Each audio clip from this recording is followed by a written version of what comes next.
اعوذ باللہ من الشیطان الرجیم بسم اللہ الرحمن الرحیم جزا اللہ عنا سیدنا و مولانا محمدا صلی اللہ علیہ وآلہ وسلم ما هو اہلہ ربی زدنی علما ربی زدنی علما ربی زدنی علما السلام علیکم ورحمۃ اللہ وبرکاتہ۔ اچھے چینل کو سبسکرائب کرنا صدقہ جاریہ میں شامل ہے۔ اللہ تبارک و تعالی ہمیں عمل کی سعادت نصیب فرمائے، آمین ثم آمین۔ امیر المومنین حضرت ابو بکر صدیق رضی اللہ تعالیٰ عنہ اپنے خالہ زاد بھائی جو کہ غریب و نادار مہاجر اور بدری صحابی تھے، حضرت مصطع رضی اللہ تعالیٰ عنہ جن کا آپ خرچ اٹھاتے تھے، ان سے سخت رنج پہنچا، اور وہ رنج یہ تھا کہ انہوں نے آپ کی پیاری بیٹی یعنی ام المومنین حضرت عائشہ صدیقہ طیبہ طاہرہ رضی اللہ تعالی عنہ پر تہمت لگانے والوں کا ساتھ دیا تھا۔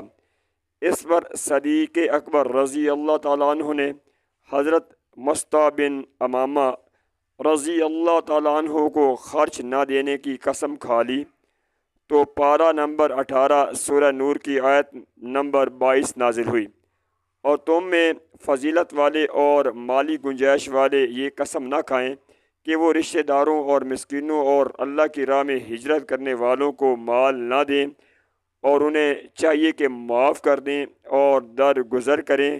کیا تم اس بات کو پسند نہیں کرتے کہ اللہ تبارک و تعالی تمہاری بخشش فرما دے، اور اللہ تبارک و تعالی بخشنے والا مہربان ہے۔ جب یہ آیت سید عالم صلی اللہ علیہ وآلہ وسلم نے پڑھی تو حضرت سیدنا ابو بکر صدیق نے کہا، بے شک میری تو یہی خواہش ہے کہ اللہ تبارک و تعالی میری بغیر حساب کے مغفرت کرے۔ میں مصطع کے ساتھ جو سلوک کرتا تھا اور اس کو جو خرچ دیتا تھا، میں اس کو کبھی بھی موقوف نہیں کروں گا۔ پھر حضرت سیدنا ابو بکر صدیق رضی اللہ تعالی عنہ نے ان کے ساتھ مالی تعاون کو جاری رکھا۔ صلہ رحمی کسے کہتے ہیں؟ صلہ کے معنی کسی بھی قسم کی بھلائی اور احسان کرنا، اور رحم سے مراد ہے قرابت اور رشتہ داری۔ اصطلاحاً اس سے مراد رشتہ جوڑنا اور رشتہ داروں کے ساتھ بھلائی اور نیک سلوک کرنا ہے۔ اللہ تبارک و تعالیٰ کی رضا کے لیے ان کی گئی خطاؤں کو معاف کرنا، اور ان کی گئی بد سلوکیوں اور بد اخلاقیوں کو معاف کرنا اور درگزر کرنا ایک بہت بڑی اخلاقی خوبی ہے۔ اللہ تبارک و تعالیٰ اس پر بندے کو اجر عظیم عطا فرماتا ہے۔ صلہ رحمی پر اللہ تبارک و تعالیٰ قرآن کریم میں ارشاد فرماتا ہے، اور رشتہ داروں کو ان کا حق دو، اور مسکین اور مسافر کو بھی دو، اور فضول خرچی بالکل نہ کرو،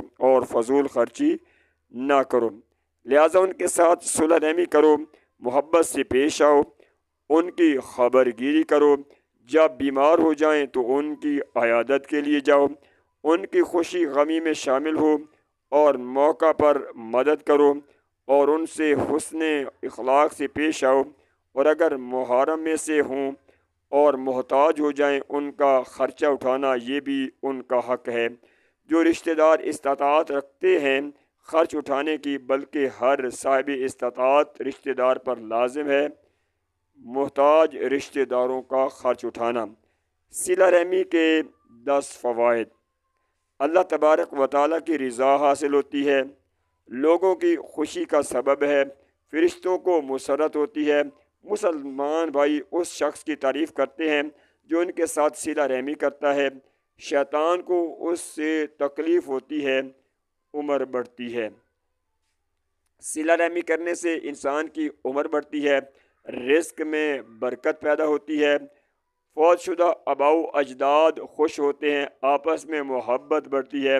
سب سے بڑا یہ فائدہ ہوتا ہے کہ وفات کے بعد اس کے ثواب میں اضافہ ہوتا ہے، کیونکہ وہ لوگ جن کے ساتھ اس نے صلہ رحمی کی وہ اس کے لیے بخشش کی دعا کرتے رہتے ہیں۔ اللہ تبارک و تعالیٰ کی بارگاہ میں دعا کرتے ہیں، اللہ تبارک و تعالیٰ ہمیں اپنے مسلمان بھائیوں کے ساتھ صلہ رحمی اور حسن سلوک کرنے کی سعادت نصیب فرمائے، آمین ثم آمین۔ صلو علی الحبیب صلی اللہ علی محمد وآلہ آلہ واصحابہ وبارک۔